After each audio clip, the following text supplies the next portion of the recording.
Half आज हम कर लेते हैं। तो पुरातात्विक स्रोत में पहला जो टॉपिक है हम उसको उठाते हैं। राजस्थान के लाडनू से एक अभिलेख मिला है, राजस्थान के लाडनू से एक अभिलेख मिला है जिससे हमें ये पता चलता है कि दिल्ली कभी हरियाणा की राजधानी हुआ करती थी। ये पुरातात्विक स्रोत है। दूसरा पॉइंट इसमें देखेंगे हम, उत्तर वैदिक काल के मृद भांड व काले निकुले पत्थर। उत्तर वैदिक काल जो है उसके मृद भांड यानी मिट्टी के बने हुए बर्तन, उनको मृद भांड बोलते हैं, और काले निकुले पत्थर जो है वो थानेसर, हिसार और टोपरा से बरामद हुए। और टोपरा हमने कल पढ़ा था, टोपरा कला के अंदर कौन सा है, टोपरा अभिलेख जो है अशोककालीन हमने पढ़ा था। कालका पिंजौर के क्षेत्र से हमें पूरा पाषाणकालीन औजारों का मिलना भी ये साक्ष्य दर्शाता है कि हरियाणा का इतिहास जो वो काफ़ी पुराना है। हिसार का गुजरी महल, हिसार के जो गुजरी महल है उसके स्तंभ है, स्तंभों के ऊपर क्या है, शिलालेख मिले हैं, 8 शिलालेख, और उन 8 शिलालेखों के ऊपर 8 जगह से आने वाले भागवतों का वर्णन मिलता है। हिसार के गुजरी महल में 8 अभिलेख हैं, उन 8 अभिलेख के ऊपर 8 अलग अलग जगह से आने वाले भागवतों का वर्णन मिलता है। ये भी एक साक्ष्य है, पुरातात्विक साक्ष्य है जो हमें हरियाणा शब्द के बारे में बताता है। पहवा में प्रतिहार राजा महेंद्र पाल का एक शिलालेख मिला है। पहवा में प्रतिहार राजा महेंद्र पाल का एक शिलालेख मिला है। इस शिलालेख के ऊपर मंदिरों के निर्माण के बारे में चर्चा की गई है। पहवा में प्रतिहार राजा महेंद्र पाल का एक शिलालेख मिला है और इस शिलालेख के ऊपर मंदिरों के निर्माण की जो है वो चर्चा की गई है। फिर आगे है बिरडाना। ये जो बिरडाना है ये फतेहाबाद डिस्ट्रिक्ट के अंदर है, फतेहाबाद हरियाणा, फतेहाबाद के अंदर है। और यहाँ से हाकड़ा जो सबसे प्राचीन हड़प्पा से पहले की सभ्यता मानी जाती है उसके साक्ष्य मिले हैं, और साथ ही साथ जो आरंभिक हड़प्पा संस्कृति जो थी उसके भी, सिंधु घाटी सभ्यता जिसको हम बोलते हैं, उसके भी साक्ष्य बिरडाना से मिले हैं। तो बिरडाना से क्या क्या मिला है, हाकड़ा संस्कृति के साक्ष्य मिले हैं, साथ ही साथ आरंभिक हड़प्पा संस्कृति के भी साक्ष्य हमें बिरडाना से मिले हैं जो कि एक फतेहाबाद डिस्ट्रिक्ट में है। तोसाम अभिलेख, इसके बाद में कौन है, तोसाम अभिलेख। तोसाम अभिलेख हमें तोसाम भिवानी से मिला है और इसके ऊपर भगवान विष्णु के एक भगत थे शोभागाता, उनके द्वारा बनाए गए तालाब का वर्णन जो है वो हमें इस तोसाम अभिलेख में मिलता है। तोसाम भिवानी अभिलेख से हमें क्या मिलता है, यहाँ पर बनाए गए तालाब के बारे में, और वो तालाब किसने बनाया था, भगवान विष्णु के एक भगत थे शोभागाता, उनके द्वारा बनाया गया था, शोभगाता उनके द्वारा बनाया गया था। हांसी से जो अभिलेख मिले हैं, जो अभिलेख या शिलालेख जो हमें मिले हैं वो मेनली सारे के सारे चौहान वंश के राजा पृथ्वीराज द्वितीय से संबंधित हैं। इसके बाद है पिंजौर से 3 अभिलेख हमें मिले हैं। हमारे जो पुरातात्विक ज्ञाता है उनको 3 अभिलेख मिले हैं, और पिंजौर से मिले अभिलेखों से हमें ये पता चलता है कि किसी भी नगर का नामकरण किस प्रकार से होता है। पिंजौर से 3 अभिलेख मिले हैं और उनके ऊपर क्या वर्णित है, किसी भी नगर का नामकरण से रिलेटेड जो इन्फॉर्मेशन, जो सूचनाएं हैं वो हमें उस अभिलेख से मिलती है। तो ये देखिए पुरातात्विक स्रोत थे। लाडनू राजस्थान से मिले अभिलेख से हमें पता चलता है कि दिल्ली हरियाणा की कभी राजधानी हुआ करती थी। उत्तर वैदिक काल के मृद भांड और काले निकुले पत्थर जो है थानेसर, हिसार और टोपरा से बरामद हुए हैं। कालका पिंजौर क्षेत्र से पूरा पाषाणकालीन कुछ औजार मिले हैं, मृद भांड भी मिले हैं यहाँ पर। हिसार के गुजरी महल के अंदर 8 स्तंभ मिले हैं और 8 स्तंभों के ऊपर 8 अलग अलग जगह से आने वाले भागवतों का वर्णन मिला है। पहवा के प्रतिहार राजा महेंद्र पाल का एक शिलालेख मिला है पहवा में, उसके ऊपर मंदिरों के निर्माण के बारे में चर्चा की गई है। भिडाना जो कि फतेहाबाद डिस्ट्रिक्ट के अंदर है, यहाँ पर हाकड़ा जो हड़प्पा से पहले की संस्कृति थी उसके बारे में और आरंभिक हड़प्पा संस्कृति के बारे में जानकारी जो मिलती है। तोसाम अभिलेख भिवानी से मिला है और इस अभिलेख से हमें ये पता चलता है कि यहाँ पर एक तालाब बनाया गया था शोभगाता के द्वारा, और वो शोभगाता कौन थे, भगवान विष्णु के भगत थे। हांसी से जितने भी अभिलेख या शिलालेख मिले हैं उस मोस्टली जो है पृथ्वीराज द्वितीय से जुड़े हुए हैं, जो कि एक चौहान वंश के पराक्रमी राजा थे। पिंजौर से 3 अभिलेख मिले हैं और तीनों अभिलेखों के ऊपर हमें अलग अलग नगरों के नामकरण के बारे में जो है वो सूचना उससे मिलती है। तो ये हमारे कौन से स्रोत हो गए, हरियाणा के पुरातात्विक स्रोत हो गए।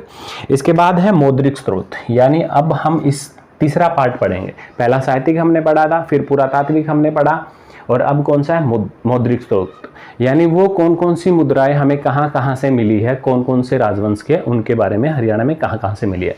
तो देखिए मौद्रिक स्रोत के अंदर पहला जो स्रोत हमें मिला है वो है हर्षकालीन ताम्र मुद्राएं और हिंद यौवन शासकों के दिरहम। ये हमें कहाँ से मिले हैं, सोनीपत से मिले हैं। क्या है, हर्षकालीन ताम्र मुद्राएं और हिंद यौवन शासकों के दिरहम जो है वो सोनीपत डिस्ट्रिक्ट से हमें मिले हैं। तो ये पहला मौद्रिक स्रोत। दूसरा इंडो ग्रीक व पंचमार्का सिक्के, इंडो ग्रीक व पंचमार्का सिक्के जो हैं वो हमें हिसार डिस्ट्रिक्ट अग्रवा से मिले हैं। कहाँ से मिले, हमें हिसार डिस्ट्रिक्ट अग्रवा से मिले। इसके बाद है सुनेत, जो कि एक लुधियाना में स्थित है उस टाइम, क्योंकि हरियाणा और पंजाब एक ही हुआ करते थे। सुनेत लुधियाना से एक अभिलेख प्राप्त हुआ है और वहाँ से सिक्के मिले हैं। सुनेत लुधियाना में है और वहाँ से कुछ सिक्के मिले हैं, और वो सिक्के माना जाता है कि कार्तिकेयन से संबंधित है, और उन सिक्कों के ऊपर क्या अंकित था, जय मंदार अंकित था। ये देखिए सुनेत से प्राप्त सिक्कों के ऊपर क्या था, जय मंदार अंकित था। कुषाणकालीन सोने व तांबे के सिक्के कहाँ से मिले हैं, मिथाथिल भिवानी से। कुषाणकालीन सोने व चांदी के सिक्के कहाँ से मिले हैं, मिथाथिल भिवानी से मिले हैं। समुद्रगुप्त के सिक्के, गुप्तकालीन जो सिक्के थे वो भी हमें कहाँ से मिले, मिथाथिल भिवानी से। यानी कुषाणकालीन और गुप्तकालीन सिक्के जो वो हमें कहाँ से मिले हैं, मिथाथिल भिवानी से मिले हैं। योद्धाकालीन सिक्के ढालने का सांचा हमें खोखरा कोट रोहतक से मिला है, क्योंकि सिक्के उस टाइम जब बनाए जाते थे उनको बनाने के लिए एक सांचा, जैसे ईंट को बनाने के लिए एक सांचा की रिक्वायरमेंट होती है, उसी तरह से सिक्कों को बनाने के लिए भी एक ढांचा जो है, सांचा जिसको बोलते हैं, उसकी ज़रूरत हुई थी, और वो हमें कहाँ से मिला, खोखरा कोट। खोखरा कोट कहाँ पे, रोहतक में। तो योद्धाकालीन सिक्के ढालने का सांचा जो हुआ हमें खोखरा कोट रोहतक से मिला है। सुंगकालीन फलक सूद नामक स्थान से मिला, करनाल में है ये। योद्धा गणराज्य की मोहरें हमें कहाँ से मिली है, औरंगाबाद भिवानी से मिली है। कुणिद शासकों के लक्ष्मी मृग और त्रिशूलधारी शिव के चित्र अंकित सिक्के शिवालिक क्षेत्र में मिले हैं। इंपॉर्टेंट है ये, कुणिद शासकों के, कौन से शासकों के, कुणिद। आगे हम पढ़ेंगे कि हमारा हरियाणा जो उसमें 3 तरह के 4 गणतंत्र हुआ करते थे, योद्धा, कुणिद, अर्जुनायन और अग्र गणराज्य। तो ये अब कुणिद शासकों के सिक्के हमें कहाँ से मिले हैं, शिवालिक क्षेत्र से मिले हैं, और इनके ऊपर क्या क्या अंकित था, लक्ष्मी माता का चित्र अंकित था, मृग का चित्र अंकित था, और हाथ में त्रिशूल लिए शिवजी महाराज, शिवजी भगवान का जो है वो चित्र इनके ऊपर अंकित था। तो ये कौन से शासकों के, कुणिद शासकों के। कौन से क्षेत्र में मिले हैं, पंचकुला वाली साइड, अंबाला पंचकुला उस साइड में मिले हैं, यानी अरावली इसमें शिवालिक क्षेत्र के अंदर मिले हैं। तो इसका मतलब इन कुणिद शासकों का जो निवास था वो कहाँ था, वो उसी साइड में था, शिवालिक क्षेत्र के अंदर। इसके बाद है कुछ अन्य जो साक्ष्य मिले हैं उनके बारे में भी थोड़ा हम पढ़ लेते हैं, लेकिन एक बार इसको थोड़ा रिवाइज कर लेते हैं। देखिए पहला जो पॉइंट है हमारा, हर्षकालीन ताम्र मुद्राएं और हिंद यौवन के शासकों के जो दिरहम है वो हमें कहाँ से मिले, सोनीपत से मिले। दूसरा है इंडो ग्रीक व पंचमार्का सिक्के हमें कहाँ से मिले हैं, अग्रवा हिसार से मिले हैं। सुनेत से हमें सिक्के जो प्राप्त हुए हैं उसके ऊपर क्या अंकित है, जय मंदार अंकित है, और ये किससे संबंधित है, कार्तिकेयन से संबंधित है। कुषाणकालीन तांबे व सोने के सिक्के हमें कहाँ से मिले हैं, मिथाथल भिवानी से मिले हैं। समुद्रगुप्त के सिक्के भी हमें कहाँ से मिले हैं, मिथाथल से मिले हैं। योद्धाकालीन जो सिक्के थे उनको ढालने का सांचा जो हमें कहाँ से मिला है, खोखरा कोट रोहतक से मिला है। सुंगकालीन फलक जो है वो हमें कहाँ से मिली है, सूद नामक स्थान से मिली है, जो कहाँ है, करनाल में।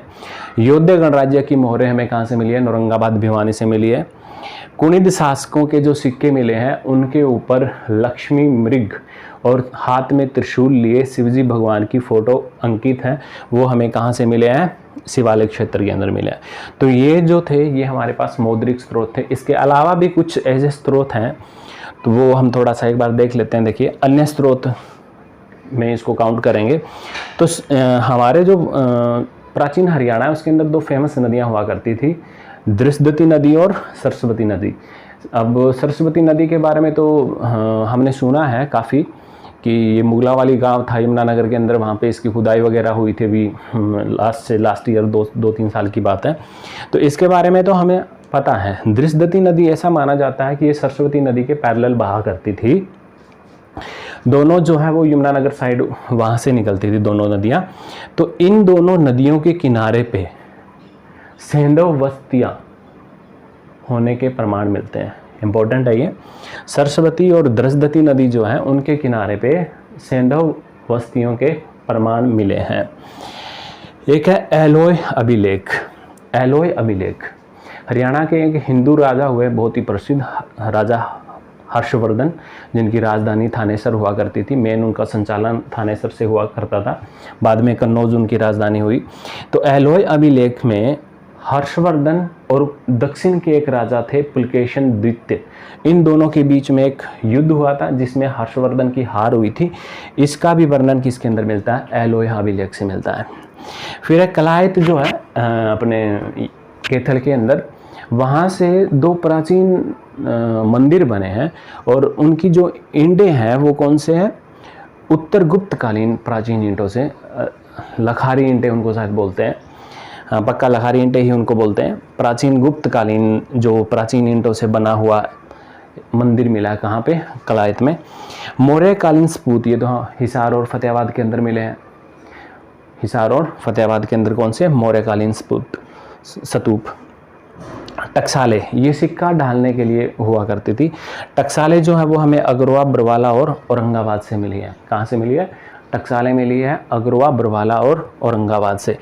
कुषाण कालीन द्वार स्तंभ पूछा गया क्वेश्चन है। कुषाण कालीन द्वार स्तंभ कहाँ से मिला? रोहतक से। रामायण के पात्र अंकित मोहरे कहाँ से मिली है? जींद, नचारखेड़ा से। जो जटायु या जितने भी पात्र थे ना रामायण के अंदर, उन सब के चित्र अंकित मोहरे जो है वो नचारखेड़ा जींद के अंदर मिली है। तो अन्य है ये, अन्य को एक बार फिर दोबारा से रिवाइज करते हैं। देखिए, सरस्वती और दृश्यवती नदी के किनारे कौन सी सभ्यता, कौन सी बस्ती होने के साक्ष्य मिले हैं? सैंधव। एलोय अभिलेख से हमें ये पता चला कि हर्षवर्धन और पुलकेशन द्वितीय के मध्य में एक युद्ध हुआ था। कलायत से हमें उत्तर गुप्तकालीन प्राचीन ईंटों से बने हुए गुबंद आकार के क्या मिले हैं? मंदिर मिले हैं, शिखर है उनके ऊपर। मौर्य काल के स्तूप फतेहाबाद और हिसार के अंदर मिले हैं। टकसाले, अग्रवा और बरवाला औरंगाबाद के अंदर मिली है। कुषाण कालीन द्वार स्तंभ और रामायण अंकित मोहरे कहाँ से मिली है? नचारखेड़ा जींद से मिली है। यानी टकसाले तो अग्रवा, बरवाला इन साइड में मिली है। कुषाण कालीन द्वार स्तंभ रोहतक से मिला है और रामायण के पात्र अंकित जो मोहरे हैं वो हमें कहाँ से मिली है? नचारखेड़ा जींद से मिली है। तो ये साक्ष्य थे। फ्रेंड्स, आप वीडियो को ज़्यादा से ज़्यादा लाइक करिए और सब्सक्राइब करिए। आप प्रमोट करेंगे तभी तो हम ऐसे वीडियो बना कर डालेंगे। और मैं आपको विश्वास दिलाता हूं कि हरियाणा जीके के अंदर जब तक एग्ज़ाम होंगे आपके CET के या पटवारी और इनके, तब तक हम पूरा हरियाणा कवर कर लेंगे। और विश्वास है हमारा कि इससे बाहर कोई भी क्वेश्चन जो है वो नहीं पूछा जाएगा। जब आप देखते हो वीडियो को, थोड़ा पेन कापी रखिए अपने पास और इसको नोट्स जो है कॉपी पे बनाइए। 1-2 बार रिवाइज करिए, ज़्यादा मुश्किल नहीं है, आपको अच्छी तरह से लर्न हो जाएगा। धन्यवाद।